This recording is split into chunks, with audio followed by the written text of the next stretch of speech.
Have you ever felt as if the world was collapsing on your shoulders? That feeling of a giant wave crashing over you, dragging you to the bottom, leaving you breathless and directionless. It might have been losing a job, the end of a relationship, a harsh criticism, or even the frustration of a plan that went terribly wrong. That blow, that initial impact, that is pain. It arrives without an invitation. It's a raw, real, and inevitable part of the human experience. No one escapes it. But what about afterward? What happens in the minutes, hours, days, and even years that follow that blow? That's where the real battle begins. That's where something different from pain arises: suffering. Suffering is the story we tell ourselves about the pain. It's the why me, the this shouldn't have happened, the I'll never get over this. It's the endless echo of pain, an echo that we ourselves create and feed. And what if I told you that this echo, this suffering, is a choice? It might sound like a bold statement, perhaps even insensitive at first. But I ask you to stay with me on this journey. Let's explore together the profound difference between feeling pain and choosing to suffer. Let's unravel how ancient wisdom, especially Stoicism and modern emotional intelligence, offer us tools to navigate life's storms not as victims, but as captains of our own inner ship, even when the sea is rough. If you're searching for an inner strength that doesn't break in the face of adversity, if you want to learn how to turn scars into wisdom and find peace even in the midst of chaos, this content was made for you. So, go ahead and hit that like button and subscribe to the channel, because with every video, you'll discover that you have the power to choose serenity, no matter what life throws your way. Unpacking pain, the inevitable first dart. To understand the fundamental difference between pain and suffering, we first need to look at pain honestly and directly. Pain is the raw event, the objective fact.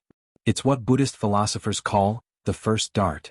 Imagine you're walking through a forest and suddenly, a dart from out of nowhere hits your arm. The sharp sting, the blood, the initial shock.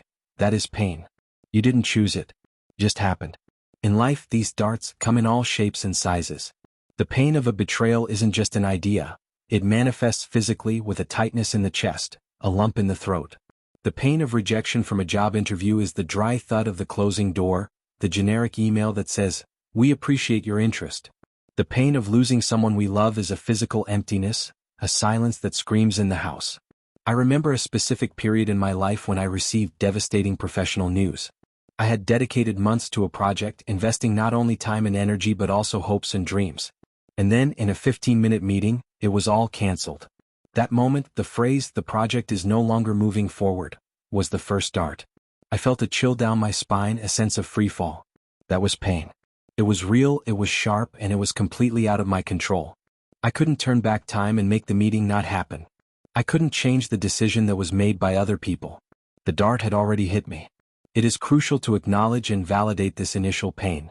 Trying to ignore it, pretending it doesn't exist, is a mistake. Pain is a signal, a messenger. It tells us that something is wrong, that a wound has been opened. Denying it is like ignoring the engine warning light on your car's dashboard. You might keep driving for a while, but the problem will only get worse. Modern society often pushes us toward a toxic positivity, to get over it quickly, and don't think about it. But true strength isn't about not feeling pain. It's about allowing yourself to feel it without being consumed by it. Pain is the raw material of life. It reminds us of our humanity, our vulnerability. When we lose something, it's because we valued it. When we feel hurt, it's because we cared. Pain, in its essence, is connected to love, passion, and engagement with life. A heart that never breaks is a heart that never risked loving. A dream that never shatters is a dream that was never big enough. Therefore, the first step in our journey is not to avoid the first dart. That's impossible. It's to learn how to receive it. It's to tell yourself, okay, this happened. This hurts. And it's okay to feel this pain right now. It's giving yourself permission to be human. It's sitting with the discomfort for a moment, taking a deep breath, and acknowledging the reality of the wound.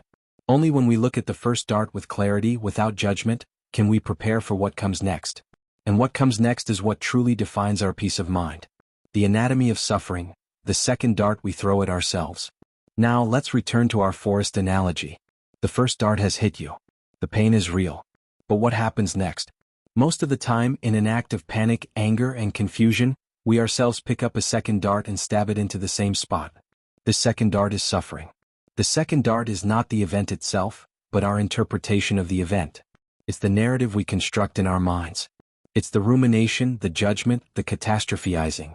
While the first dart is the pain of "I was fired," The second dart is the suffering of, I am a failure, I'll never find another job, my life is over, why does this always happen to me?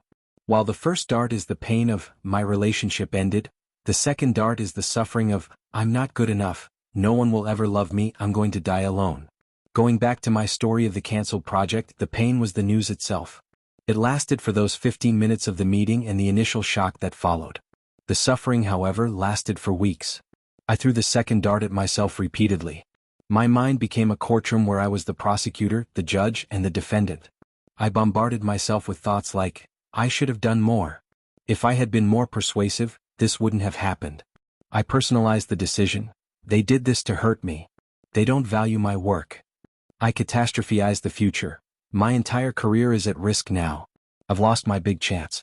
Everything I worked for was in vain. Each of these thoughts was a second dart. Each one deepened the original wound, infecting it with bitterness, resentment, and self-pity. The pain of the event was finite. My suffering was self-inflicted and seemed infinite. I was trapped in a cycle of retelling the story, each time adding more drama, more injustice, more despair. I was no longer reacting to the event, I was reacting to my own thoughts about the event. Suffering is, in large part, a resistance to reality. It's the mental fight we have with what is. The reality was, the project was cancelled. The suffering was my internal scream of, this shouldn't have happened. But it did happen. Fighting a settled fact is like punching a concrete wall. The only hand that breaks is your own. Suffering comes from this friction between what we wish reality were and what it actually is. Furthermore, suffering often feeds on our ego.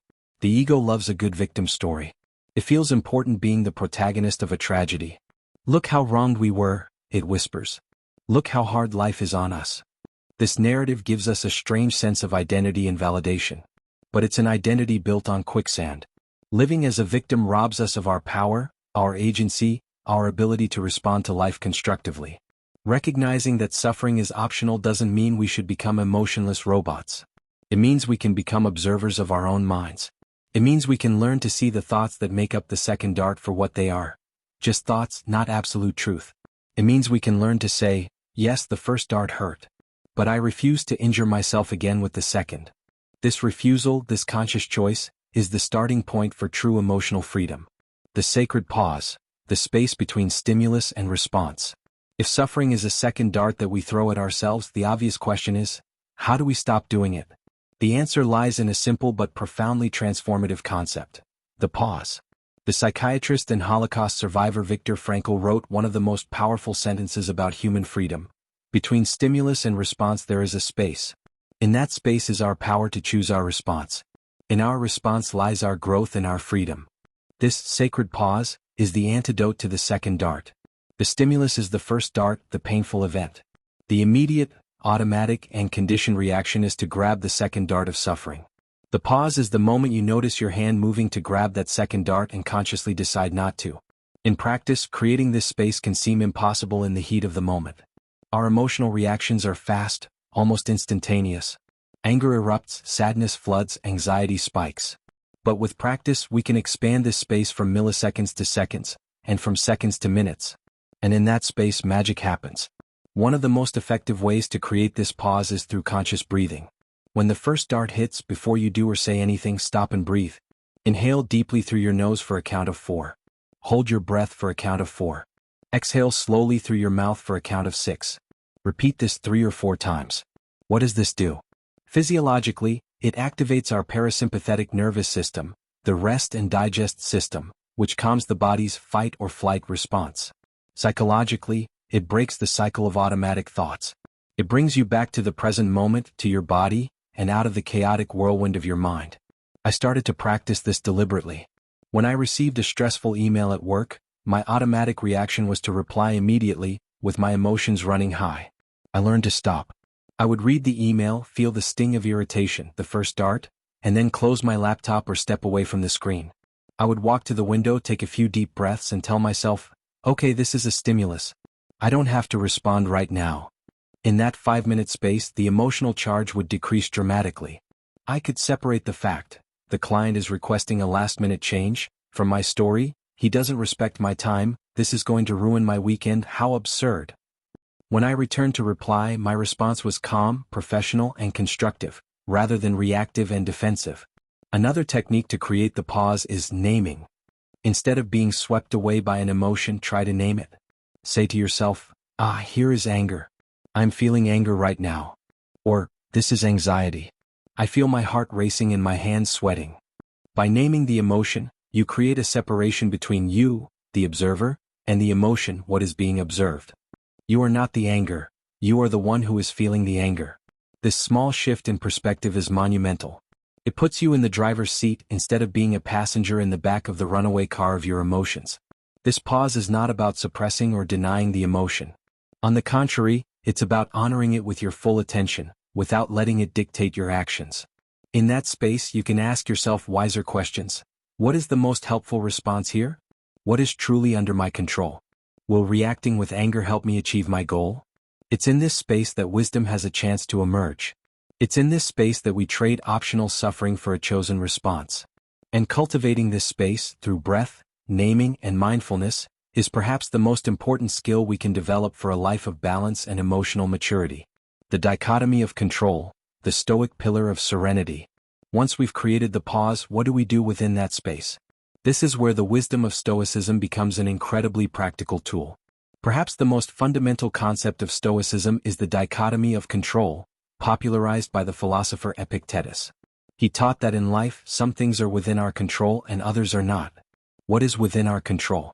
Our thoughts, our judgments, our choices, our actions, our will. Essentially, our inner world. What is not within our control? Pretty much everything else. What other people think, say, or do. Our health, we can influence it but not fully control it. Our reputation, the weather, the economy, the past, the future. Essentially, the outer world. The Stoic formula for tranquility, or ataraxia, is simple. Focus 100% of your energy on what you can control, and accept with serenity what you cannot. Suffering, according to the Stoics, arises almost entirely from our futile attempt to control the uncontrollable or from neglecting what is within our control. Let's apply this to our framework of pain and suffering. The pain, the first dart, almost always falls into the category of things we cannot control. You don't control your boss's decision, the doctor's diagnosis, a stranger's rude words, or the fact that a relationship has ended. Trying to fight against these facts is the recipe for frustration and despair. This is where acceptance comes in. The suffering, the second dart, on the other hand, is built from elements that are entirely within our control.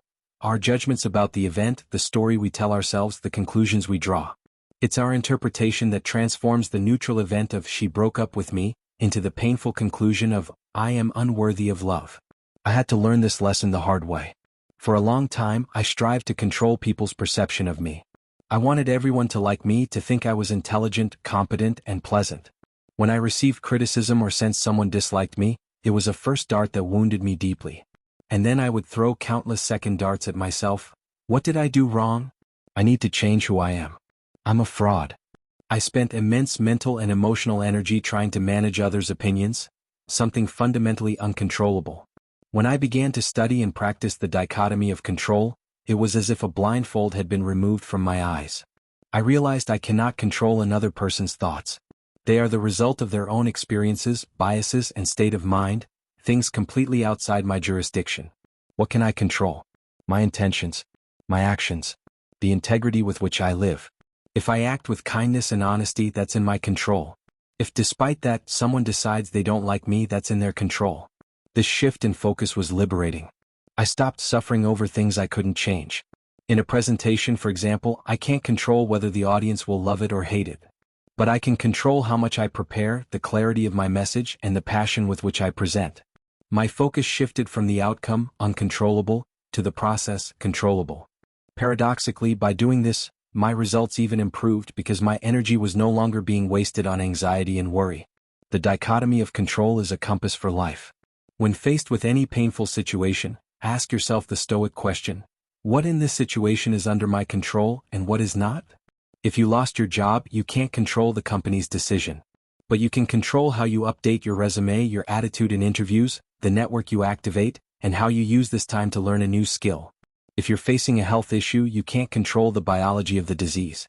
But you can control your adherence to treatment, your diet, your mental attitude, and how you seek support. By focusing on what we can control, we move from the role of a passive victim to an active agent in our own lives.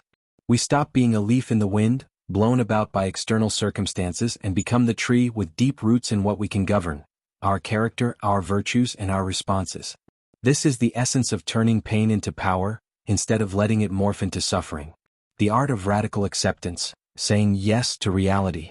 At the heart of Stoic philosophy and many wisdom traditions, we find a practice that may seem passive at first glance, but is, in fact, an act of immense strength: acceptance. When I speak of acceptance, I don't mean resignation or approval. Accepting that it's raining doesn't mean you wanted the rain or that you think the rain is good. It simply means you stop arguing with the sky and instead grab an umbrella. Radical acceptance is the act of embracing reality as it is, without resistance. It is the direct antidote to the friction that causes suffering. Remember, suffering is the struggle between what is and what we think should be. Acceptance dissolves that struggle. For many years, I fought against parts of my own personality that I disliked. I was more introverted than I wanted to be, more anxious in social situations than I thought was ideal. This non-acceptance was a constant source of suffering. Every party, every networking event was a battle. The first dart was the event itself. The second dart was my self-criticism. You should be more outgoing. Look how everyone is having fun and you're in the corner. There's something wrong with you. I was at war with myself. The turning point came when I started to practice acceptance. Instead of fighting, I started to observe. Okay, I am a person who feels drained in crowded environments. That is a fact. It's not good or bad, it just is. Instead of forcing myself to be someone I wasn't, I started to work with my nature. I began choosing smaller events, arriving earlier to acclimate, and planning for recovery time alone afterward. I stopped fighting the reality of my temperament and started navigating life with it. The suffering decreased dramatically, even though my introverted nature didn't change. I simply took the second dart out of the equation. Accepting a difficult situation like a chronic illness or the permanent loss of something is one of life's greatest challenges. It's a process, not a single event. It requires us to accept reality again and again. The mind will want to revert to denial, anger, bargaining, if only. And each time, the practice is to gently bring yourself back to acceptance. This is what it is now. Given this reality, what is my next constructive step? Acceptance frees up an enormous amount of energy. The energy that was once spent fighting reality, ruminating on the past, and worrying about an idealized future, now becomes available for the present. It becomes available for problem solving, for finding new solutions, for self-care, and for finding meaning and purpose within the current circumstances, not in spite of them. Imagine being stuck in quicksand. The instinct is to fight, to struggle frantically. But that only makes you sink faster. The only way to survive is to relax, spread your weight, and move slowly. Acceptance is that relaxation. It's stopping the fight against the situation. It is from this place of calm and clarity that we can begin to move intelligently and effectively. Therefore, when life presents you with a painful reality, practice acceptance. Take a deep breath and say to yourself, or even out loud, I accept that this situation is real. I accept that I am feeling pain because of it. I stop fighting what has already happened. This act of surrender is not weakness. It is the highest form of practical wisdom. It is the moment you lay down your weapons in the war against reality and finally find the path to peace. Rewriting the narrative, the power of perspective and amor fati. After creating the pause, applying the dichotomy of control and practicing acceptance, we arrive at an even deeper, more proactive stage, restructuring our narrative. Suffering is a story. And if it's a story, it means we can become its authors, rather than just its passive readers. This is where another powerful Stoic concept comes in. Amor fati, which is Latin for love of one's fate, or love of what is. This isn't a passive or resigned love, but an active, affirmative love. It's the practice of not just accepting everything that happens in life, the good, the bad, and the ugly, but of embracing it as if you had chosen it yourself. It's looking at the first dart and, instead of just tolerating it, finding a way to love it, to see it as a necessary and even beneficial part of your journey. This sounds radical, and it is. But think of the most resilient and wise people you know.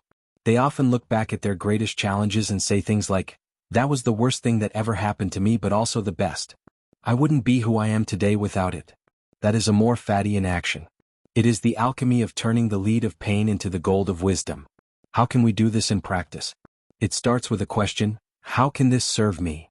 When faced with adversity, instead of asking why me, try asking what for. What can this situation teach me? What strength can it awaken in me? What new perspective can it offer me? I remember a time when I faced a series of professional rejections.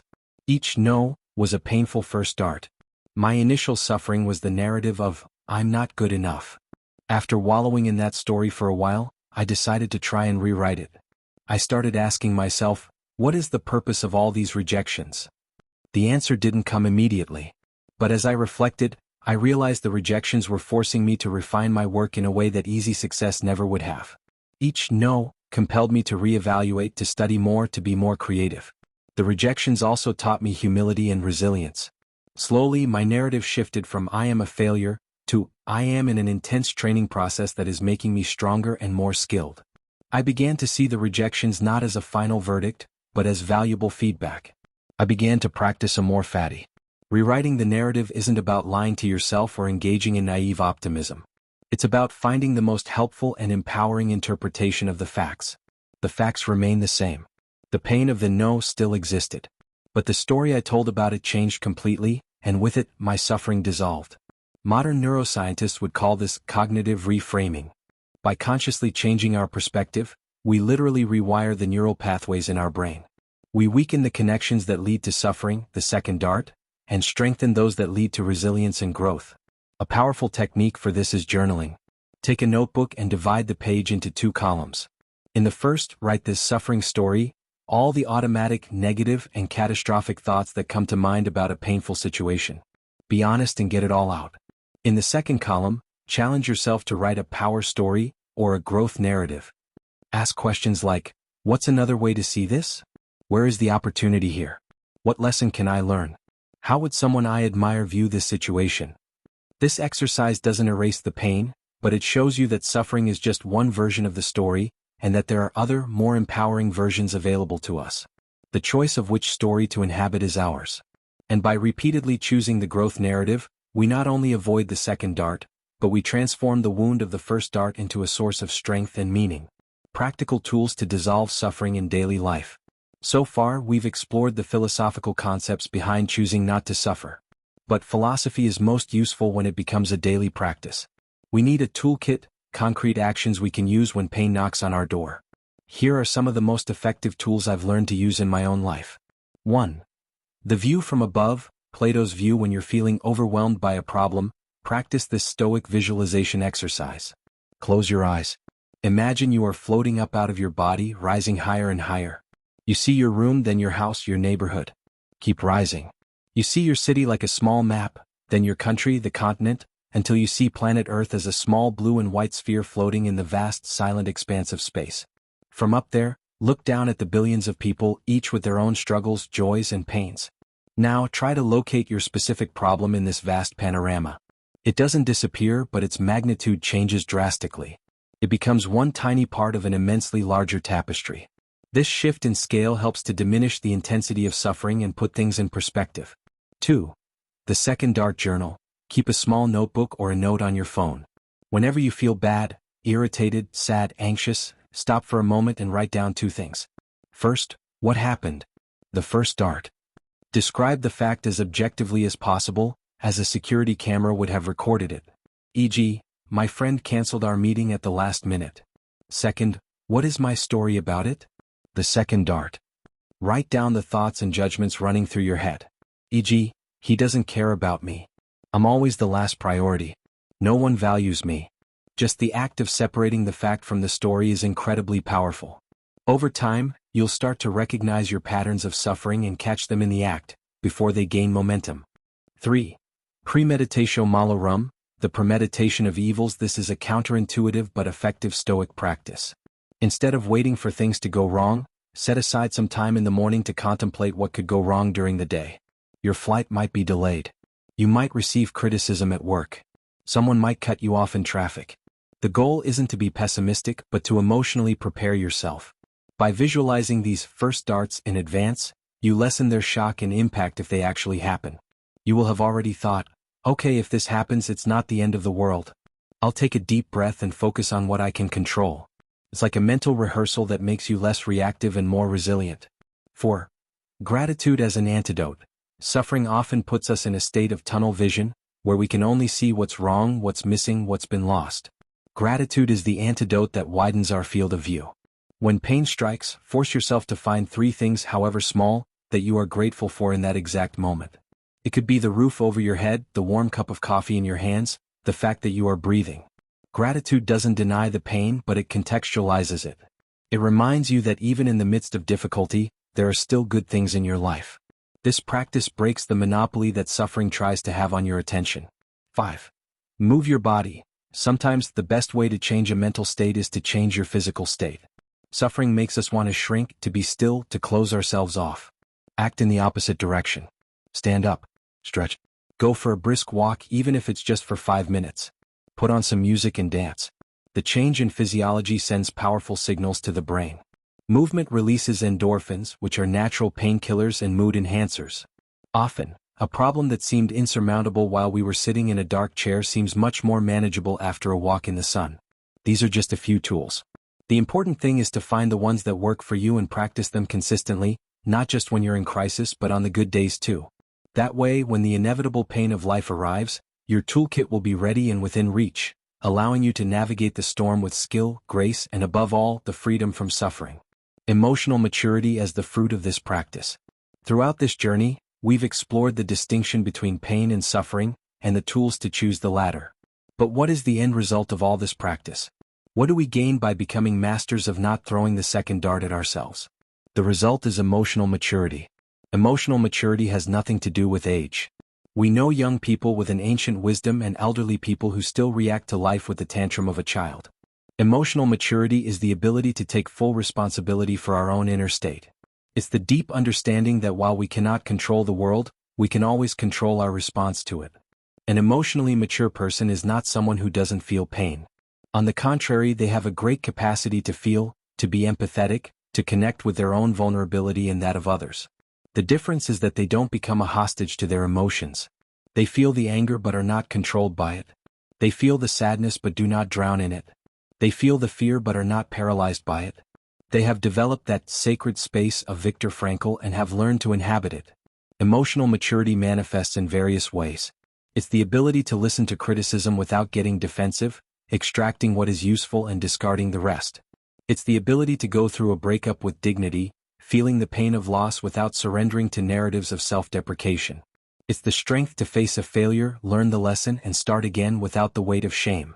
It's the serenity to handle the small irritations of daily life, the traffic, the queue, the slow internet, without letting them steal your inner peace. When I look back at the younger versions of myself, I see someone who was constantly tossed about by the waves of circumstance. My happiness depended on the approval of others, the success of my projects, on a world that behaved as I wanted it to. I was extremely fragile because my well-being was anchored in uncontrollable things. I suffered a great deal because every first dart was immediately followed by a barrage of second darts that I fired myself. The journey of learning to separate pain from suffering has been my journey to maturity. It has been the construction of an inner fortress. Not a fortress with walls to isolate me from the world, but an observation tower from which I can see the storms approaching, feel the rain and the wind, but without the fundamental structure of my being getting shaken. This practice makes us more reliable, more stable, and more compassionate people. When we are no longer preoccupied with our own drama and suffering, we have more emotional bandwidth to be present for others. We can offer a safe harbor for friends and family who are going through their own pains, because we understand the nature of pain and don't panic in its presence. Ultimately, choosing not to suffer is the greatest act of self-love. It's telling yourself, I care so much about my inner peace that I will not allow my own thoughts to destroy it. I am worthy of serenity even when life is hard. And that, my friends, is one of the most liberating truths we can ever discover. The choice is yours now and always. We've reached the end of our reflection for today. We have come a long way from the inevitability of the first dart of pain to the conscious choice not to injure ourselves with the second dart of suffering. We've seen that between what happens to us and how we feel, there lies an immense power. The power of our choice. Remember, life will inevitably present us with challenges. The pain of loss, failure, disappointment, and change is an integral part of our journey. Trying to build a life free of pain is a fantasy that only breeds more frustration. The true path to strength and serenity is not to avoid pain, but to change our relationship with it. You have within you all the tools you need. You have the ability to create a pause, to focus on what you can control, to accept reality, to rewrite your narrative, and to practice gratitude. This is not something you learn overnight. It's a practice, a muscle that strengthens with continuous use.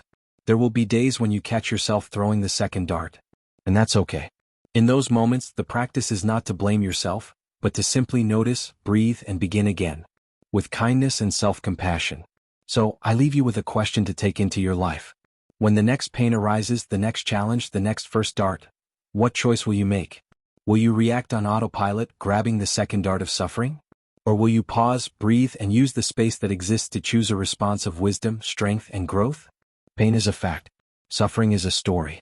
And the pen to write that story is and always has been in your hands. I really want to know what you think about this. What was the biggest lesson you took away from this video? What was the last pain you managed to transform into learning instead of suffering? Share your experience and your wisdom here in the comments. Let's continue this conversation and learn from one another. The path to maturity is a journey we take together.